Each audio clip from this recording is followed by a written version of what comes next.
That brings us to the next thing that we're going to be talking about. Which is not an anime. Which is not an anime this time, but we have more. We actually have more anime we want to talk about since it's been a while since we all sat down in the room and talked. But our next thing on our anime club is Pluribus from Mr. Vincent Gilligan, creator of Breaking Bad. So you watched 2 episodes. I only watched 2 episodes. You have watched all of it. I have watched all of it as well. Okay. Yes. And I will say, after watching 2 episodes, I definitely am going to finish it. Yeah. Because holy shit.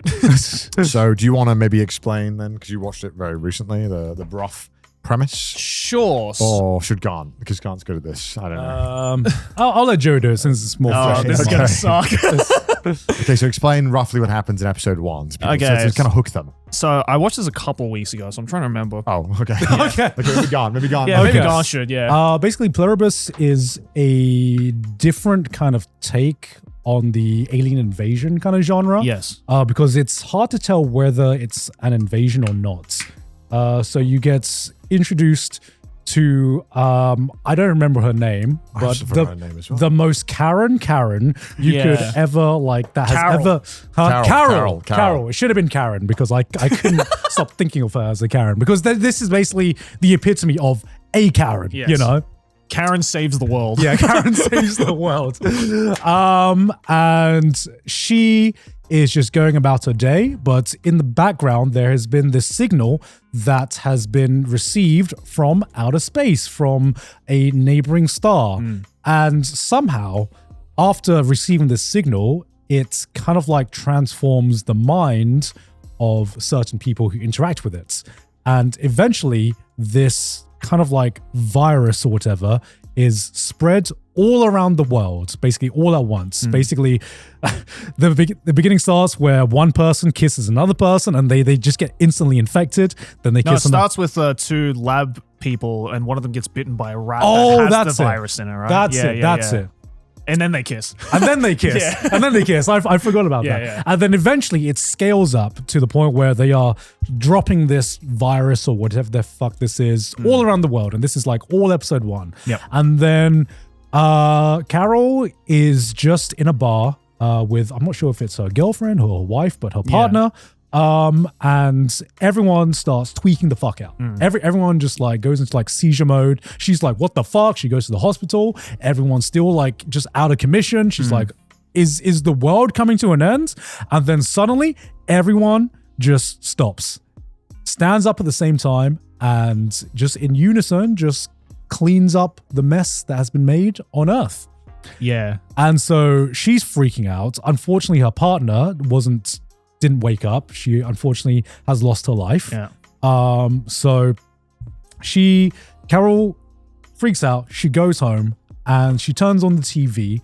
And if I remember correctly, it's the president of the United States who addresses her directly on television. Yeah. And what has happened is this virus, this mind virus. Yeah. Mind virus. This mind virus has basically merged the consciousness of all human beings on Earth into one connected organism. into one connected organism. Yeah. In one hive mind.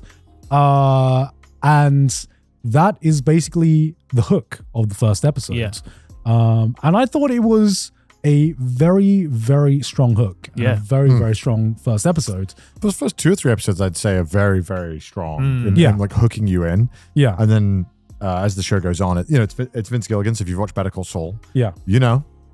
Slow burn. But Vince Gilligan does these beautiful shots where he just lets you kind of watch the world and just watch it unfold and just sit there with it and enjoy the patience. But it does suck sometimes to watch it week by week because you're like, nothing happened this episode. It's like, no. Nothing happened. Let them cook. We're learning about the characters. We're learning more about how this world works. There are subtle information everywhere. You got to be able to take it in. Yeah.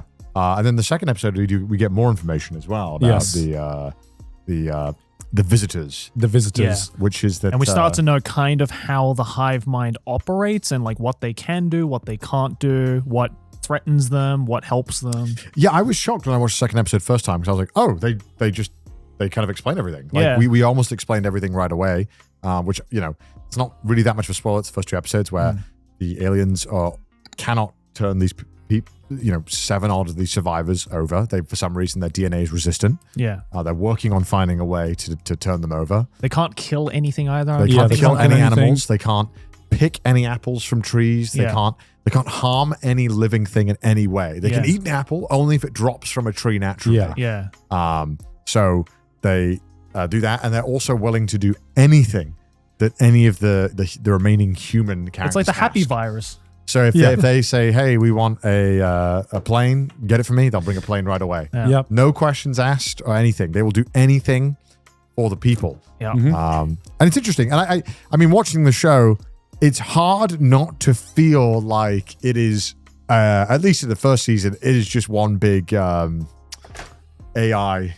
metaphor in a sense, because you know, when you watch these interactions between Carol and any of the, or it's normally Soja, these characters, it's literally a conversation you have with AI where it'll be like, no, you are wrong, but don't worry, that was a great answer. We'll make sure to help you that. Oh, you want this? Oh, we'll most certainly help you with that.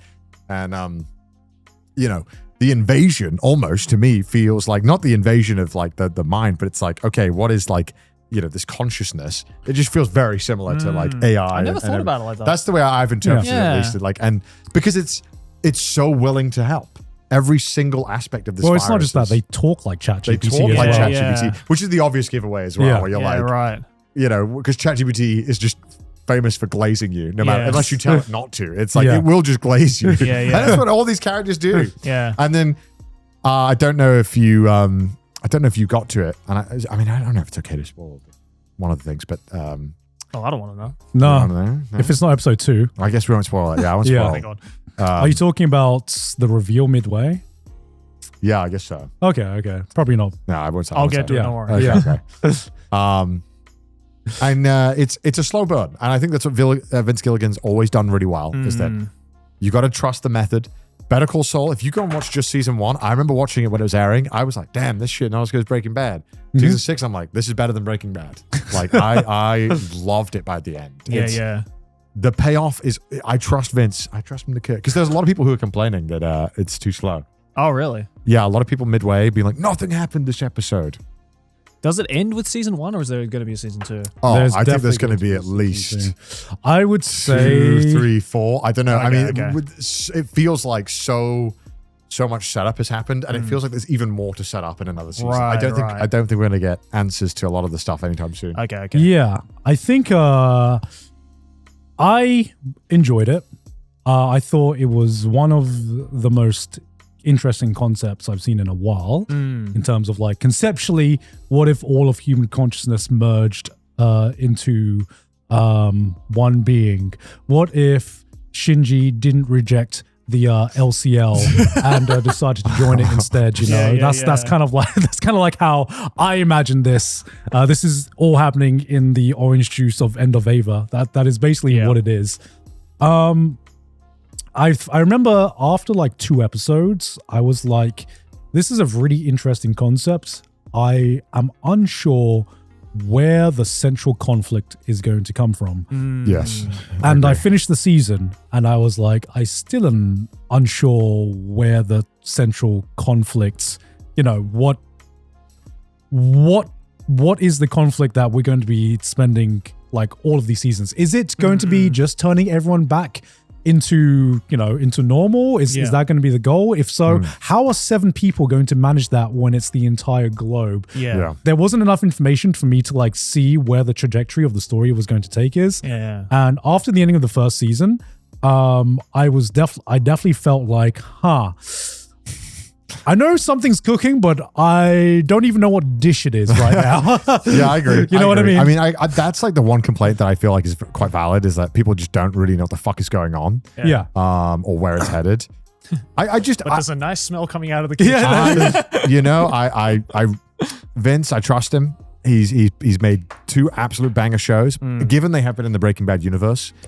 And there is so much natural conflict that comes from those. So I am interested to see how he's going to handle this one. But he's the one. He's definitely a director and show creator that I'd be willing to watch like 20 hours Yeah. just to see The payoff.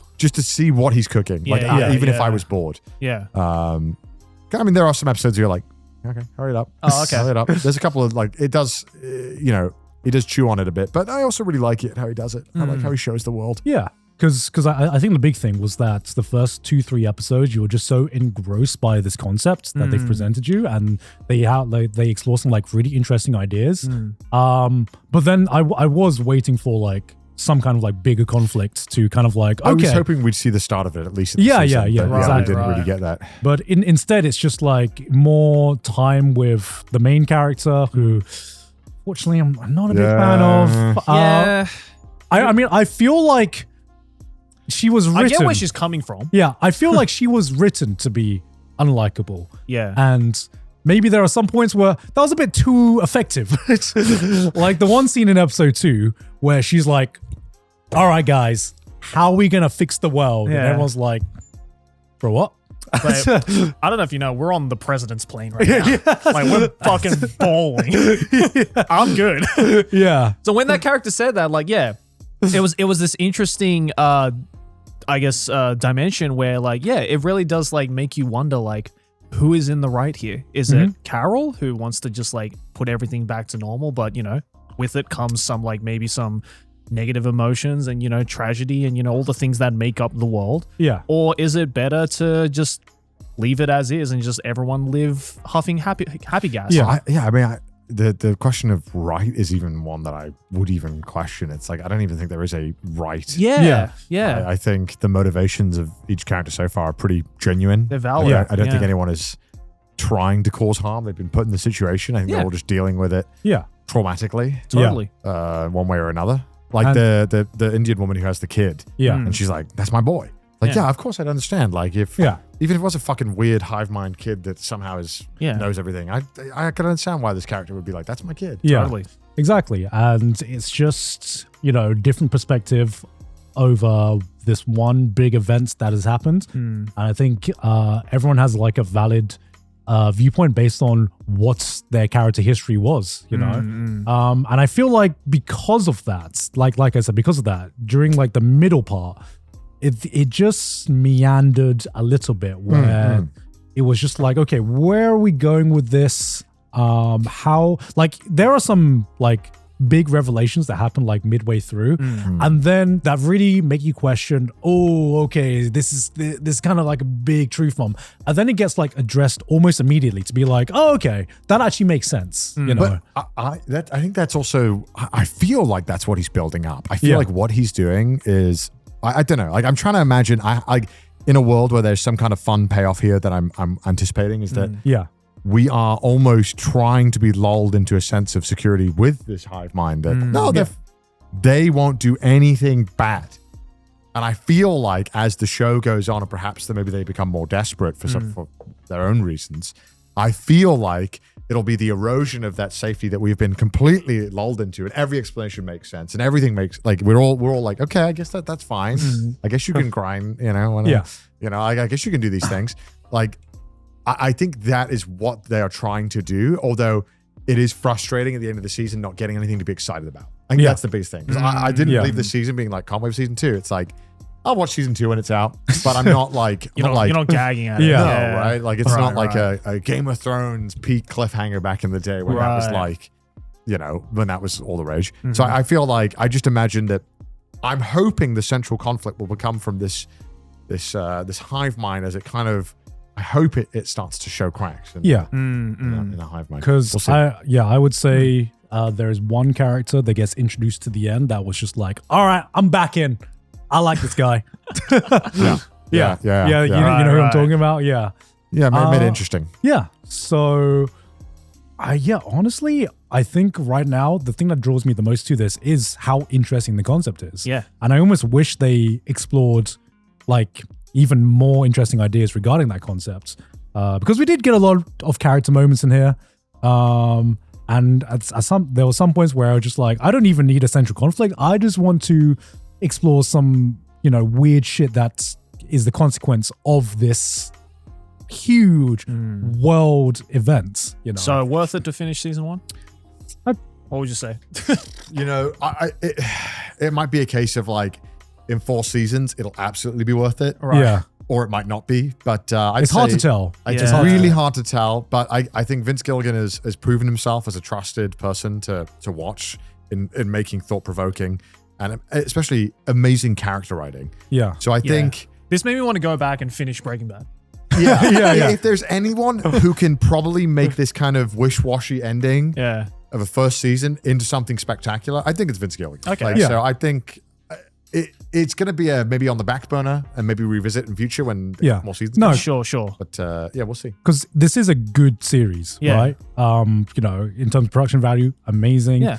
And I feel like the only issue with it is that I don't know where the story is going to go. Yep. Which could mean 2 things. Maybe next season there's gonna be this big reveal and you're gonna be like, fuck yeah.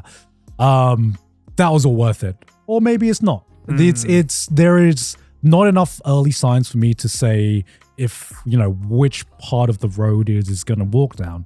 And pretty much the only thing that is going to keep people invested, I think, is the name of the person who wrote it or created it, you know, and the trust they have in the writer. Fair. Yeah. I enjoyed the first 2 episodes a lot. Yeah. They are probably the best too. Yeah. Sick. I won't lie. I'm so excited. Shit. Yippee. We just... Joey was like, this shit goes hard. And I was It's like you've already experienced pink. No, like, cool. I think it's just like it is a bit of whiplash. The first 2 episodes are paced quite fast and the reveal of information is pretty steady and it almost becomes a drought. That's why for I a little thought. while. Yeah, that's why I thought though, based on just the first 2 episodes alone, I thought it was going to end with this season. I think I thought the pacing was going to. I think they definitely could have been that, but I you know, Vince Gilligan, let him cook. All right, he'll cook. I believe. Yeah. Sure. I believe. And that was our anime club for this month.